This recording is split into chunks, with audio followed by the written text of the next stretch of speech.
नमस्कार बंधु, राधे राधे। मैं नंदिनी प्रिय संस्कृत में आप सभी बंधुजनों का स्वागत करती हूँ। तो चलिए बहुत विलंब न करते हुए हम अपनी प्रश्नोत्तरी शुरू करते हैं। यह प्रश्न पत्र, यह कक्षा जो है इस प्रश्न पत्र की अंतिम कक्षा है।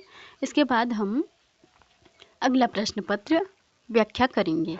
तो चलिए देखते हैं।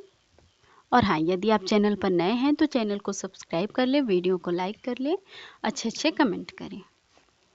तो 41 नंबर प्रश्न, 141 नंबर प्रश्न जो है इसमें पूछा गया है कि छंदः पादौ तु वेदस्य हस्तौ कल्पोऽथ पठ्यते ज्योतिषामयनं चक्षुर्निरुक्तं श्रोत्रमुच्यते अत्र श्लोके केषां वर्णनं प्राप्यते। इस श्लोक में किसका वर्णन प्राप्त होता है? आरण्यकों का, उपनिषदों का, वेदांगों का और वेदों का। इन चारों में से किसका प्राप्त होता है? तो चलिए देखते हैं।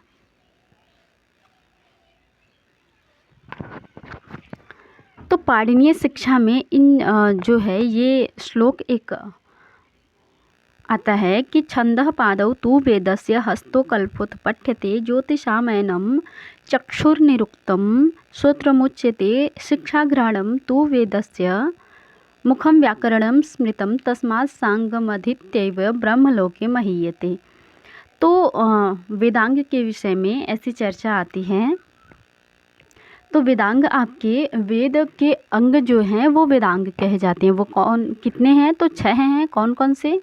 छंद, कल्प, ज्योतिष, निरुक्त, शिक्षा, व्याकरण, ये आपके छंद हैं, क्षमा कीजिए वेदांग हैं। छंद को पैर कहते हैं, कल्प को हाथ कहते हैं, ज्योतिष को नेत्र कहते हैं, निरुक्त को कान कहते हैं, शिक्षा को नाक कहते हैं, घ्राण, और मुख को व्याकरण। तो इस तरीके से यह वेदांगों से संबंधित है। और आरण्यकों के विषय में हमारे इस प्रश्न का सही विकल्प तो ये वेदांगों से ही संबंधित है। ये हो गया, हाँ जी, 6 वेदांग हैं। और इसके बाद आरण्यकों की बात करें तो ब्राह्मण ग्रंथों और उपनिषदों को जोड़ने वाली कड़ी को आरण्यक कहते हैं। ब्राह्मण ग्रंथों में यज्ञों के दार्शनिक और आध्यात्मिक पक्ष का जो अंकुरण हुआ है उसका पल्लविक रूप ही आपका आरण्यक ग्रंथ है। महाभारत में आरण्यक के विषय में कहा गया है, नवनीतम यथा दध्नो मलया चंदनम यथा आरण्यकम च वेदेभ्य औषधिभ्यो मृतम यथा। और इसके बाद उपनिषद के विषय में देखिए तो उपनिषद जो है आपका मुख्य रूप से 10 माने जाते हैं। ईशोपनिषद, केनोपनिषद, कठोपनिषद, प्रश्नोपनिषद, मुंडकोपनिषद, मांडुक्योपनिषद, तैत्तिरीयोपनिषद, ऐतरेयोपनिषद, छांदोग्योपनिषद, बृहदारण्यकोपनिषद। और वेदों की बात करें तो वेद आपके 4 हैं, ऋग्वेद, यजुर्वेद और सामवेद। इसके बाद अथर्ववेद है। इस तरीके से हमने इस प्रश्न का विश्लेषण देखा। चलिए अगले प्रश्न की ओर बढ़ते हैं। अगला प्रश्न है हमारा 142। तो ये प्रश्न बस देखने में बहुत बड़ा है, अर्थात कह सकते हैं कि बस केवल डराने के लिए बनाया गया है। बाकी इसका जो उत्तर है इसी प्रश्न में छुपा हुआ है और बहुत ही सरल है। तो चलिए देखते हैं इस प्रश्न को। चत्वारो वेदा जगति प्रसिद्धा सन्ति एते ऋग्वेदः, यजुर्वेदः, सामवेदः, अथर्ववेदश्च। एतेषां मंत्राणाम् अर्थख्यापनाय बहवः आचार्याः प्रयत्नं कृतवन्तः। तत्र ऋग्वेदस्य प्रथमो भाष्यकारः स्कन्दस्वामी आसीत्। विस्तारपूर्वकं यज्ञपद्धते प्रथमं भाष्यम् आचार्यसायणेन कृतं। स एव कृष्णयजुर्वेदस्य भाष्यं प्रथमतया विरचितवान्। आनन्दतीर्थः, दयानन्दश्च वेदभाष्यं रचितवन्तौ। तो यहाँ पर पूछा गया है, ये सारी बातें हमको देकर फिर पूछा गया है कि ऋग्वेद के प्रथम भाष्यकार कौन हैं। और यदि हम देखें तो पहले इसका अर्थ देख लेते हैं कि हमारे 4 वेद प्रसिद्ध हैं जगत में। वेद 4 प्रसिद्ध हैं, ऋग्वेद, यजुर्वेद, सामवेद और अथर्ववेद। और ये जो हैं चारों वेद, इन मंत्रों के अर्थ को जानने के लिए अनेक आचार्यों ने प्रयत्न किया, बहुत सारे। और इसी श्रृंखला में ऋग्वेद के प्रथम भाष्यकार आपके स्कंद स्वामी जी हैं। यहाँ पर आपको आपके प्रश्न में ही बता दिया गया है और हमसे पूछा भी गया है कि ऋग्वेद के प्रथम भाष्यकार कौन है। तो इस तरीके से इस प्रश्न का जो है दूसरा विकल्प सही उत्तर हो जाएगा। स्कंद स्वामी के विषय में देख ले तो ऋग्वेद के सबसे प्राचीन भाष्य स्कंद स्वामी का उपलब्ध है और स्कंद स्वामी का भाष्य ऋग्वेद के चतुर्थ अष्टक तक प्राप्त होता है। शेष भाग नारायण और उद्गीत ने किया है। स्कंद स्वामी ने यास्क के निरुक्त पर भी टीका लिखी है और सायण याज्ञिक आचार्य हैं। इसके बाद आनंद तीर्थ का भी नाम आया है। तो ये आपके इनका दूसरा नाम मध्व भी है। इन्होंने ऋग्वेद के कुछ चुने हुए 40 सूक्तों का पद्यात्मक भाष्य किया है। इसके बाद दयानंद सरस्वती जी का भी नाम आता है। तो इनके विषय में देखें तो ये आर्य समाज के संस्थापक हैं। आर्य समाज के संस्थापक महर्षि दयानंद सरस्वती आधुनिक युग में वेदों के पुनरुद्धारक माने जाते हैं। ऋग्वेद की व्याख्या मंडल 7 से 80 सूक्त तक ही कर सकें। असामयिक निधन से ऋग्वेद भाष्य पूरा नहीं हो सका। उन्होंने शुक्ल यजुर्वेद की संपूर्ण संस्कृत और हिंदी में जो है व्याख्या करी। तो इस तरीके से इस प्रश्न का विश्लेषण हुआ। ऐसे प्रश्नों को देखकर बिल्कुल भी डरना नहीं चाहिए, क्योंकि प्रश्न में ही हमारे उत्तर छुपे हुए रहते हैं। तो थोड़ा धैर्यपूर्वक यदि देखा जाए तो हमें आसानी से सही उत्तर मिल सकता है। चलिए अगले प्रश्न की ओर बढ़ते हैं। और इसी तरीके से हमारा गद्यांश भी होता है। तो बस आवश्यकता होती है कि धैर्यपूर्वक पढ़ा जाए, समझा जाए। चलिए अगले प्रश्न की ओर बढ़ते हैं। अगला प्रश्न है हमारा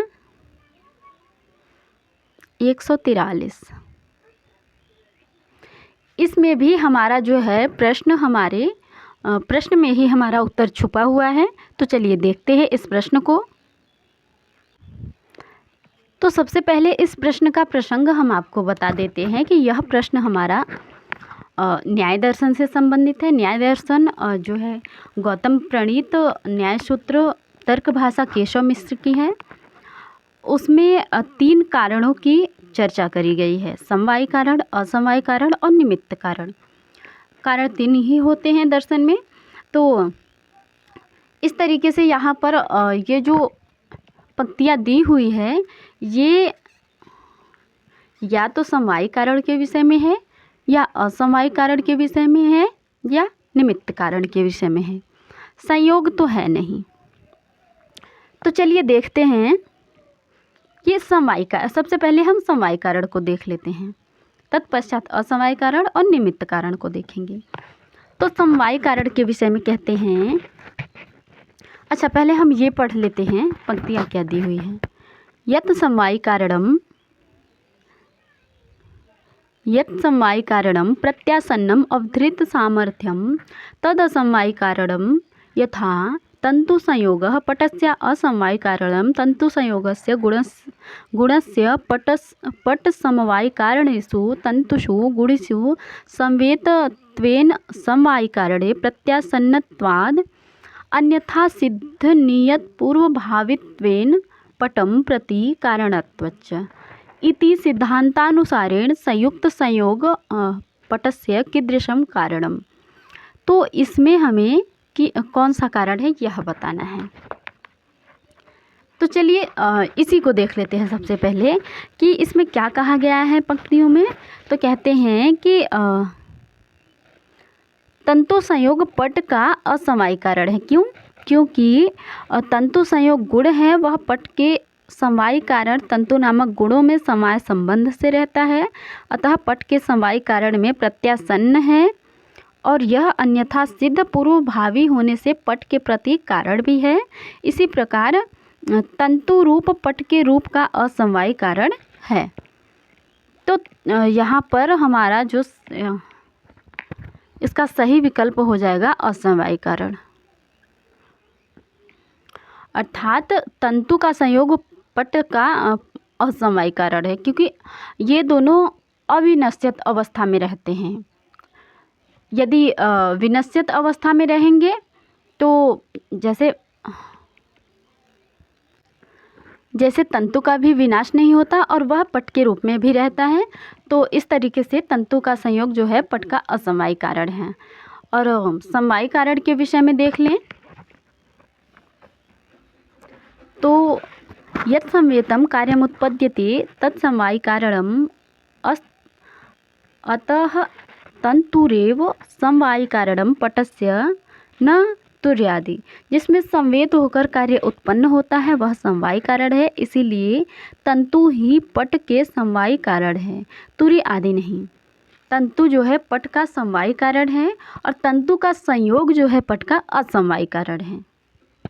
इसके बाद निमित्त कारण देख लें तो निमित्त कारण क्या है आपका, निमित्त कारणम तदुच्यते यन्न समवायी कारण नाप्य असमवायी कारणम अथ च कारणम यथा वेमादिकम पटस्य निमित्त कारणम, जो न समवायी कारण हो और न ही असमवायी कारण हो किंतु कारण है वह निमित्त कारण कहलाता है। जैसे वेमा आदि पट का निमित्त कारण है। तो इस तरीके से इस प्रश्न का हमने विश्लेषण देखा। चलिए अगले प्रश्न की ओर बढ़ते हैं। अगला प्रश्न है 144।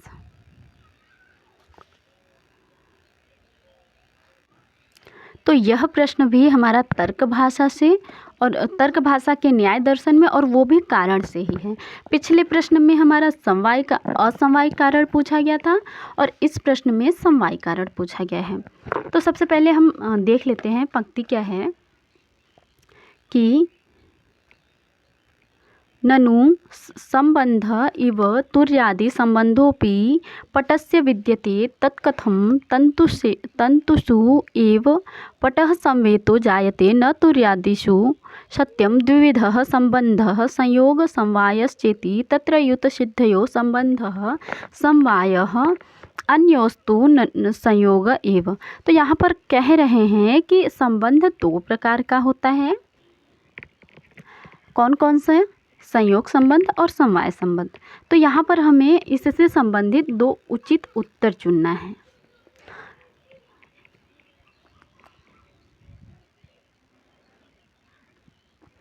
दो उत्तर चुनना है। तो चलिए पहले देख लेते हैं कि दो प्रकार के संबंध कौन कौन से होते हैं और वो कैसे होते हैं। तंतु पट का समवायी कारण है, अयुत सिद्ध है, या न तंतु पटस्य समवायी कारण अयुत सिद्ध, या तंतु पट का असमवायी कारण और अयुत सिद्ध है, या तुर्यादि पट का समवायी कारण और अयुत सिद्ध है। तो चौथा विकल्प तो होगा नहीं क्योंकि ये निमित्त कारण है। और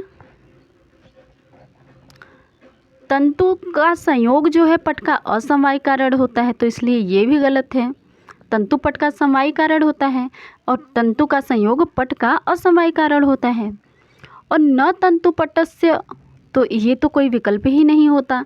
तो इस तरीके से हमारा इस प्रश्न का जो है पहला ही विकल्प सही उत्तर हो जाएगा। बाकी हम इसके विषय में और देख लेते हैं।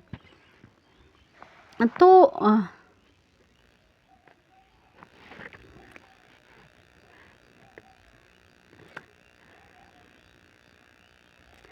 तर्क भाषा ग्रंथ में कारण का विशद वर्णन करते हुए कहा गया है कि समवाय और संयोग संबंध में भेद बताया गया है। सामान्यतः हम जिन दो पदार्थों को एक दूसरे से कभी अलग नहीं कर सकते उनमें समवाय संबंध होता है। जैसे घड़ा और मिट्टी, कपड़ा और धागा, इनके संबंध को अलग नहीं किया जा सकता तथा जिन दो पदार्थों को संबंध को इच्छानुसार दूर किया जा सकता है उनमें संयोग संबंध होता है। जैसे मेज और पुस्तक, उनको हम जब चाहे अलग कर दें और जब चाहे एक कर दें, किंतु हम घड़े से मिट्टी को अलग नहीं कर सकते हैं। घड़े को मिट्टी से अलग करेंगे तो घड़ा भी नष्ट हो जाएगा और कपड़े से धागे को अलग करेंगे तो कपड़ा भी नष्ट हो जाएगा। तो इस तरीके से संयोग संबंध और समवाय संबंध होता है। और न्याय दर्शन के अनुसार कारण 3 है, समवाय कारण, असमवाय कारण और निमित्त कारण। चूँकि तंतु पट का समवाय कारण है, बिल्कुल सही है, और यह अयुक्त सिद्ध है। तो इसलिए हमारा इस प्रश्न का पहला विकल्प सही उत्तर है। चलिए अगले प्रश्न की ओर बढ़ते हैं। 145।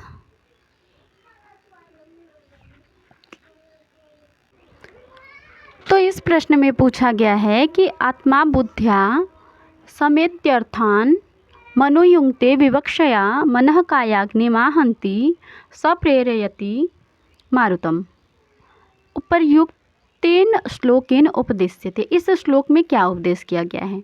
वर्णोत्पत्ति प्रक्रिया, वर्णानाम स्थानम, वर्णानाम प्रयत्नम और वर्णानाम उच्चारण काल।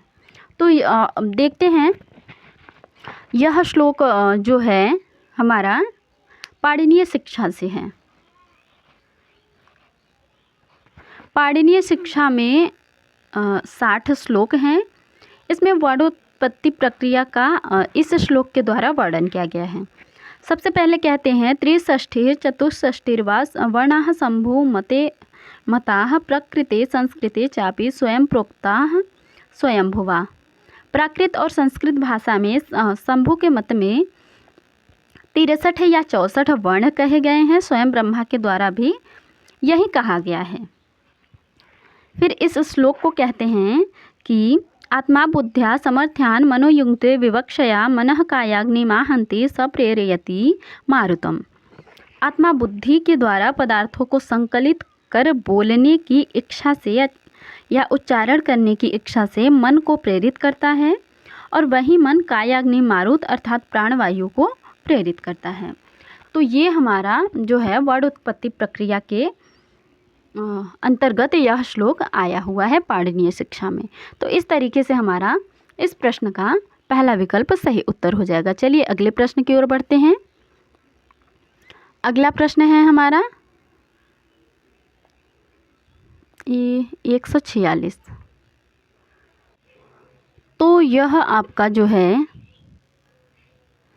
पदेन वर्णा विद्यन्ते वर्णेष्वयवा न च वाक्यात् पदानाम् अत्यन्तं प्रविवेकी न कश्चन। अस्याः कारिकायाः सम्बन्धः केन सिद्धान्तेन सह भवितुम् अर्हति। तो यह जो है कारिका किस सिद्धांत से संबंधित है? ध्वनिवाद से, स्फोटवाद से, व्यंजनावाद से और लक्षणावाद से। तो चलिए देखते हैं कि यह कहाँ से संबंधित है। तो यह कारिका आपका जो है वाक्यपदीयम से है। वाक्यपदीयम भर्तृहरि की रचना है, जिसमें 3 कांड हैं, ब्रह्मकांड, वाक्यकांड और प्रकीर्ण कांड। ब्रह्मकांड शब्द रूप तथा स्फोट का विवेचन करता है। इसमें वाणी के 3 स्तरों मध्यम पश्यन्ती, मध्यमा तथा वैखरी का निर्देश है। और वाक्यपदीयम के ब्रह्मकांड में ही यह कारिका आती है कि पदेन वर्णा विद्यन्ते वर्णेष्वयवा न च वाक्यात् पदानाम् अत्यन्तं प्रविवेकी न कश्चन। अर्थात वर्णों में अवयवों के समान पद में वर्णों की सत्ता नहीं होती, और वाक्य से पदों का कोई अत्यंत पार्थक्य नहीं है। इस प्रकार वर्ण और पद के भेद से रहित एक अनअवयव वाक्य रूप शब्दात्मा है। ऐसा अखंड वाक्य जो है कौन मानते हैं? आपके स्फोटवादी मानते हैं। तो इस तरीके से इस प्रश्न का हमारा सही विकल्प स्फोटवाद हो जाएगा। यह सिद्धांत यह कारिका स्फोटवाद के सिद्धांत से संबंधित है। चलिए अगले प्रश्न की ओर बढ़ते हैं। अगला प्रश्न है हमारा 147। तो पूछा गया है कि अस्मिन् श्लोके, यह एक श्लोक दिया गया है और पूछा गया है कि अस्मिन् श्लोके प्रशंसा वर्तते। इस श्लोक में किसकी प्रशंसा करी गई है? तो सबसे पहले हम देखते हैं कि यह श्लोक कहाँ का है। तत्पश्चात हम देखेंगे कि उसमें किसकी प्रशंसा और किसके द्वारा करी गई है, क्योंकि श्लोक के 2 तरीके से प्रश्न हो सकते हैं कि इसमें किसकी प्रशंसा करी गई है अथवा किसके द्वारा कहा गया है। तो हमसे किसकी प्रशंसा करी गई है हम यह देखना है, न कि किसके द्वारा कहा गया है। तो यह श्लोक महाकवि भारवी प्रणीत बृहत्रयी के अंतर्गत परिगणित 18 सर्गों वाला महाकाव्य किरातार्जुनीयम है, वहाँ से है। इस ग्रंथ के प्रथम सर्ग में वनेचर हस्तिनापुर के दुर्योधन के राज्य वृत्तांत को जानकर द्वैत वन में युधिष्ठिर के पास आकर उस वृत्तांत को कहता है। किस वृत्तांत को? जिसको उसने वहाँ पर जाना है। तो उसी संदर्भ में यह श्लोक आता है कि न तेन सज्जम क्वचिदुत्थितं तनुः, क्षमा कीजिए, धनुः कृतं न वा कोपविजिह्यमाननं गुणानुरागेण शिरोभिरूह्यते नराधिपैर्माल्यमिवास्य शासनम्। दुर्योधन के मित्र राजाओं की स्थिति के विषय में वनेचर दुर्योधन की प्रशंसा का वर्णन कर रहा है। वह कहता है कि उस दुर्योधन के द्वारा कहीं पर भी चढ़ी हुई प्रत्यंचा वाला धनुष नहीं उठाया गया अथवा क्रोध के कारण मुख टेढ़ा नहीं किया गया। राजाओं के द्वारा गुरु के प्रति प्रेम के कारण उसकी आज्ञा का माला के समान शिरोधार्य किया जाता है। तो इस तरीके से इस श्लोक का वक्ता तो आपका वनेचर है, किंतु कह किससे रहा है? युधिष्ठिर से। और कह किसके बारे में रहा है? तो दुर्योधन के बारे में। तो इसलिए हमारे इस प्रश्न का सही उत्तर तीसरा हो जाएगा। किरातार्जुनीयम की कुछ अन्य महत्वपूर्ण सूक्तियों को देख लें तो अहो दुरंता बलवद विरोधिता प्रवृत्तिसाराः खलु मातृशां गिरः प्रविश्य हि घ्नन्ति सठास्तथा विधान असंवृतांगा निशिता इवेशवः समीतरुं शुष्कमिवाग्निरुक्षिखः। इस तरीके से कुछ प्रसिद्ध सूक्तियाँ थी। चलिए अगले प्रश्न की ओर बढ़ते हैं। अगला प्रश्न है हमारा 148।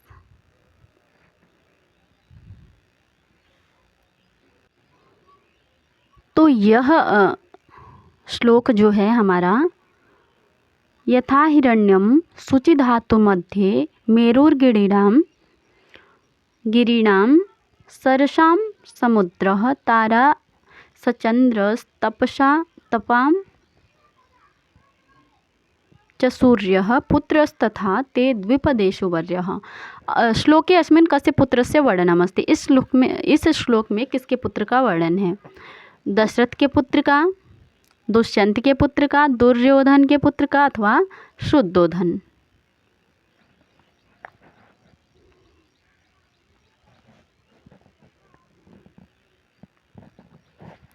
तो यह श्लोक अश्वघोष द्वारा विरचित बुद्धचरितम महाकाव्य है, जिसमें 28 सर्ग हैं।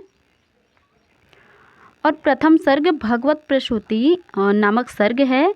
प्रथम सर्ग में इक्ष्वाकु वंश के शुद्धोधन नामक राजा हुए थे और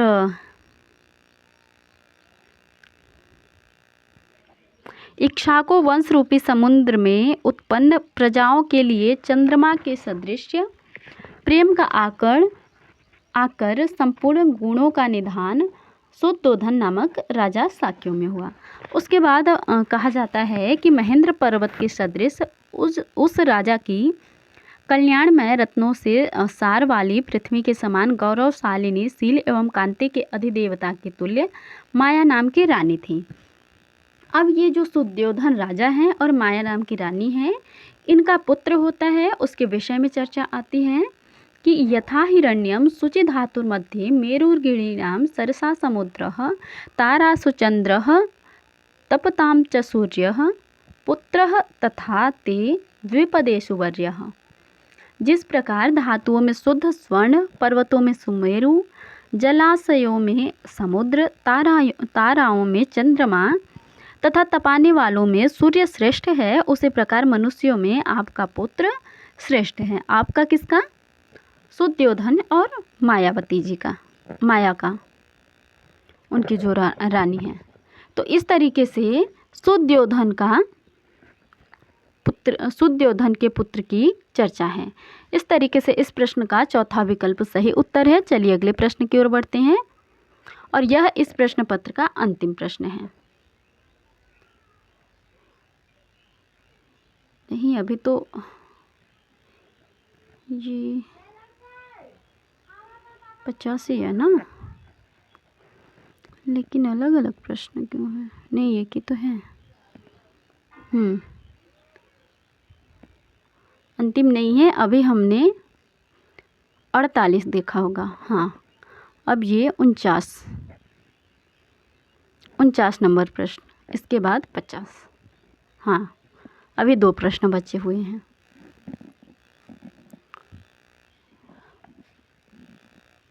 छोटा कर। तो इस प्रश्न में पूछा जा रहा है कि नारायणम नमस्कृत्य नरम चैव नरोत्तमम दैवीं सरस्वतीं चैव ततो जयमुदीरयेत्। उपर्युक्त श्लोकेन संबंधो अस्ति। ये जो ऊपर श्लोक दिया गया है, इसका संबंध किससे है?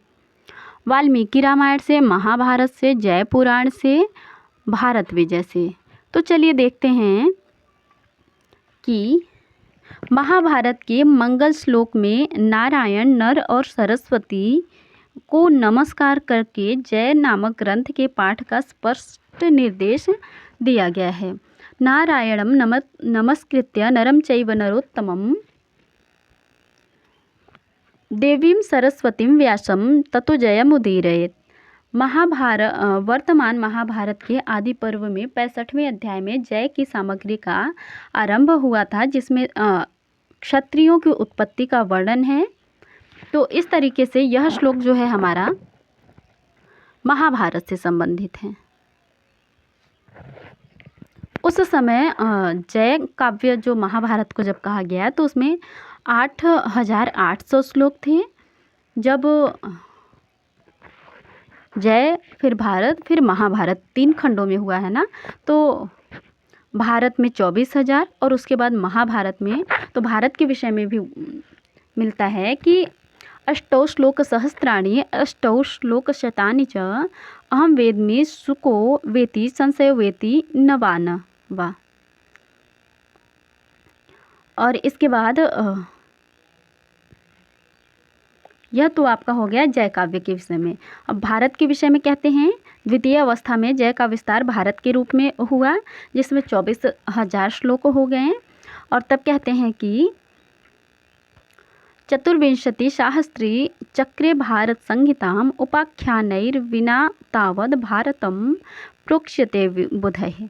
तो इस तरीके से जो है कि जय, फिर भारत, फिर महाभारत करके 1,00,000 श्लोकों वाला महाभारत हमारे समक्ष है। तो इस तरीके से इस प्रश्न का दूसरा विकल्प सही उत्तर है। चलिए अगले प्रश्न की ओर बढ़ते हैं।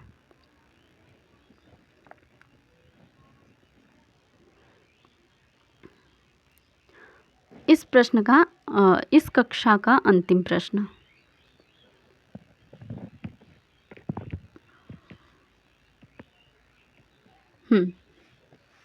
इस प्रश्न में पूछा गया है कि याज्ञवल्क्य स्मृत्यनुसारम लिखितम भुक्ति साक्षिणश्चेति किम। याज्ञवल्क्य शिक्षा के अनुसार जो है लिखित भुक्ति और साक्षी क्या है? तो यह 3 आपके याज्ञवल्क्य स्मृति में प्रमाणम लिखितम, याज्ञवल्क्य स्मृति के रचनाकार याज्ञवल्क्य हैं, 3 भागों में विभक्त है। इसके बाद जो है प्रमाणों की चर्चा करते हुए कहते हैं, प्रमाणम लिखितम भुक्तिः साक्षिणश्चेति कीर्तितम एषामन्यतमा भावे दिव्यान्यतमम उच्यते।